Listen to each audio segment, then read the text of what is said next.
Watson, an international relations student at African University. Today I'm going to talk to you about foreign aid on sovereignty in Africa. Foreign aid is the international transfer of capital, goods and services from a country or international organization for the benefit of the recipient state, which is usually the developing states, or also known as the global south, right? Aid comes in different forms: military assistance, humanitarian assistance, emergency, or monetary assistance aid. Bilateral is when two countries are involved. Multilateral is when multiple countries or institutions are involved when giving out aid to a certain state. Some of the multilateral aid companies or organizations, to name a few, there's the International Monetary Fund and the World Bank. Foreign aid comes in different forms such as grants and concessional credits. The most common type of aid is ODA, Official Development Assistance Aid, which is given to enhance development and to alleviate poverty. Aid comes with some form of conditions, which are usually terminated when one fails to adhere to the conditions. Foreign aid has affected state sovereignty. Is it a lesson or case? Okay, welcome back to our next segment where I'm going to talk about state sovereignty.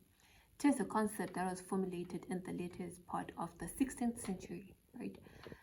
It is the ability of a state nation to govern itself without any disruption from any foreign state. Okay, so now we're going to look at the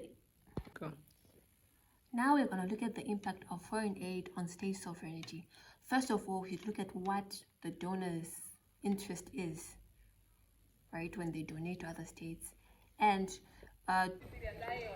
looking at Zimbabwe, they signed the Look East policy with China, and yes, China has been helping Zimbabwe develop economically, but China has been building structures that are Chinese.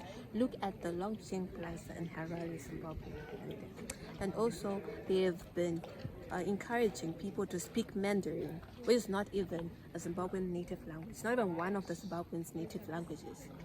And also, religious practices of Chinese are being practiced here in Zimbabwe, of which isn't that them controlling the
Guys, welcome to the next segment of questions and answers. Let's get perspectives from people about what they think of my topic. Okay. So this is my colleague Rutendo, right? She's gonna help me answer some of the questions that we are all trying to find out what they are about. Rutendo, hi. Hello. How are you? I'm alright. How's everything going? How are you? You look happy. Just saying. Anyway, I wanted to ask, what's your understanding of foreign aid? Well, I think my understanding, the general perspective is that this word is been going around, especially in Africa. Yes. This is like a form of help that comes from outside countries. Like maybe if it's Zimbabwe, we've probably been receiving aid through non-governmental organizations like from the UK, from the USA, from Russia in terms of like health maybe, and you know, like humanitarian aid as well. When things happen like the cyclone Idai, that's when we receive like foreign aid to be able to be helped, because looking at our economy, maybe we won't be able to help ourselves, so we need that, you know, help from other countries, which we call maybe foreign aid. Yeah, and I like your perspective. Anyway, so do you think foreign aid is affecting any state's sovereignty? I think, yeah, because from most what scholars have been saying and from what I've been observing, seems as if when these people actually do come to give us this foreign aid, they've been putting some sort of like maybe colonization, if I'm. So do you think foreign aid is affecting sovereignty in states, African states to be precise? Yeah, very much. I think so. Because when you look at the funds that come in, maybe from the World Bank and IMF, it means that when these maybe papers are written, there are always conditions on what you're receiving. You just don't get something for free. There is no way that is going to happen. There's always some kind of like influence that is going to come in, because if you look at what China is doing currently right now in Zimbabwe, they've been coming in, building buildings, and for example, the parliament that they just did, and now as we've been noticing, they're actually getting mines and they are mining maybe lithium, which is very expensive, and it's a very good incentive. But then it seems like Zimbabwe, we don't have the means, and now China is going in to actually get that kind of mineral for their own benefit. Okay. So we really don't have a decision on what we want, because we are in need. It means we're going to accept those conditions, and it means we do not have anything else to do it, because we would have signed on it because we need the help. Yeah, that's true. Okay, thank you so much for. I hope I answered you. No, you did. I was You just did. saying from my own perspective. No, thank you. I really like that. Thank you. Foreign aid is a good thing, as other states and multinational will help build an economy. It comes in the form of money, food, military assistance, humanitarian assistance, amongst others. But one thing we should know for sure is it comes with condition. Nothing comes for free. In Zimbabwe, they are getting developmental aid from China to build her economy.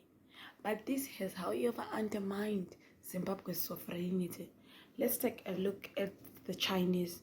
They came and put Chinese structures in Zimbabwe, for example, the Longcheng Plaza. Yet, Zimbabwe is not even a Chinese state. They have introduced Mandarin in schools. Now, primary schools learn Chinese language. For what? They're not even good at their own native language. Let's try and strike a balance between foreign aid and delivery and protect sovereignty.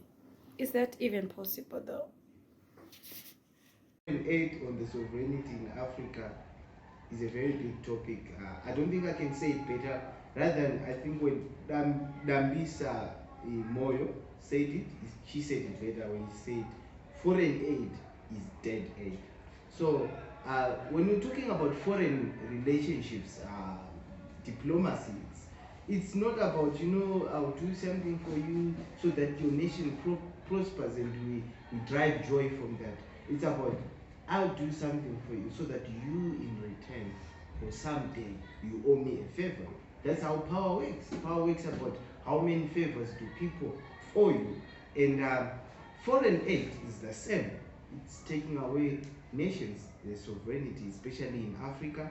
So when we are talking about Zimbabwe having debts, we're talking about Zimbabwe owing the World Bank because the World Bank said, no, we could help you. And then at the end of the money, of the time after the contracts are signed or whatever the agreements, you guys owe us. Why? Because we helped you, because we gave you aid.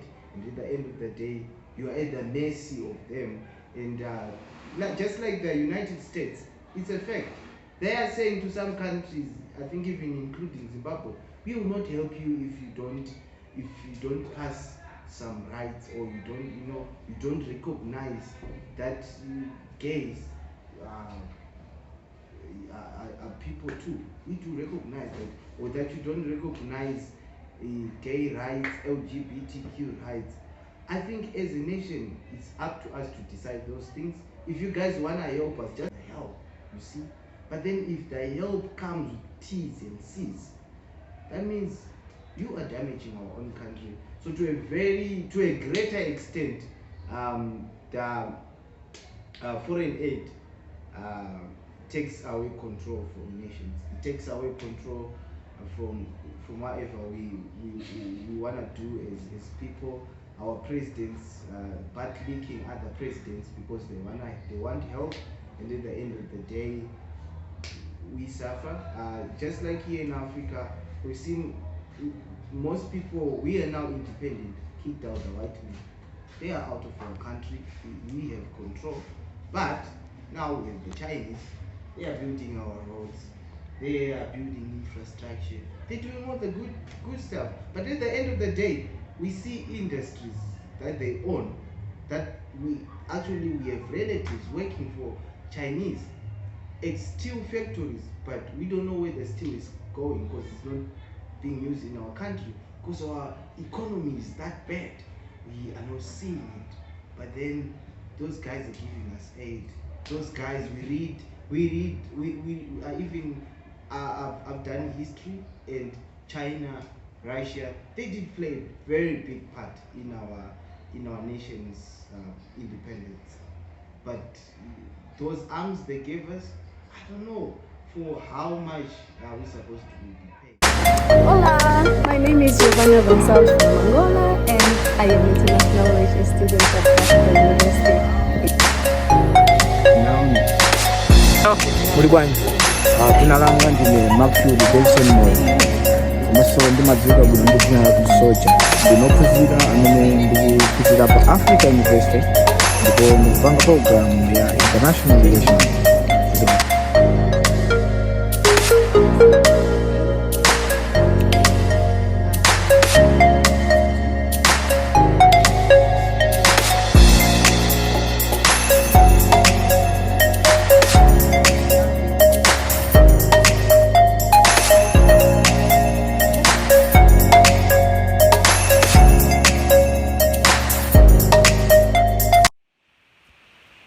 Welcome back to our last and final segment.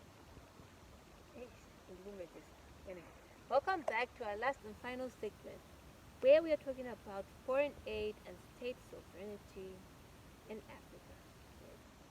As we wrap up our video, so I think we can say to some extent aid. There's a cover.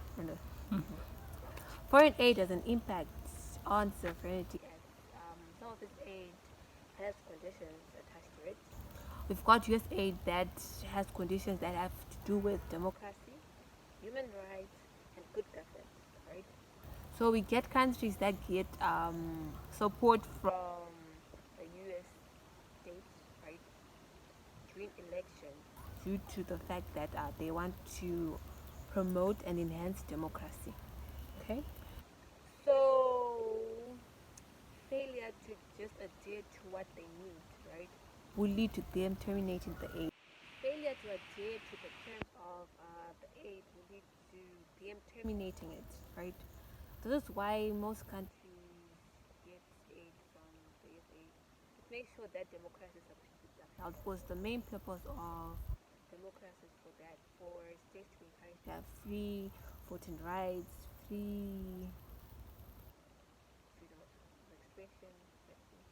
freedom of expression, right? So as the US is one of the most greatest countries in the world, right? It has a lot of political and economic power, right?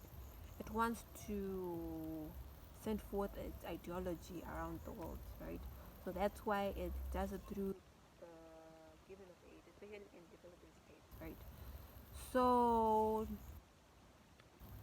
due to the control of them, so they use aid as a way to control developing states, especially in Africa, by giving aid so that they promote democracy, right? And also there are some colonial ties behind state sovereignty through aid, because we got countries in the so also due to colonial ties that have evolved during the time of the colonial era in the late 20th century, there are some states in Africa that are not sovereign. We've got states in the francophone countries, that's like the western side of Africa, where they speak French, right? They speak French there. So these guys are very colonized by France. Until today, they still live according to French rules. Okay, so aid always comes to them because they adhere to what the French people say. They adhere to what the French people do, and they also use their currency, France's currency, as well, francs. Right? So whenever they want to do any economic transaction or anything like that, they have to report back. So France has been helping them so much in their in their electoral processing, right? Like in 2008, France donated in their 2002 election. France donated an amount of 1 million euros towards elections in the Democratic Republic of Congo, right? And they did this in the they did this because they wanted to promote democracy in the DRC. So you see, aid does come with good conditionality. So one can agree to the fact that foreign aid does in fact control the sovereignty of states, of other states, especially in developing states where they are very dependent on aid. On the other hand, sovereignty might be a good thing, yes, in as much as it is a complex topic, right? There are some instances whereby countries can actually work well with them being controlled by those states. We've got, for like I said before, the francophone states. They're actually doing a bit well.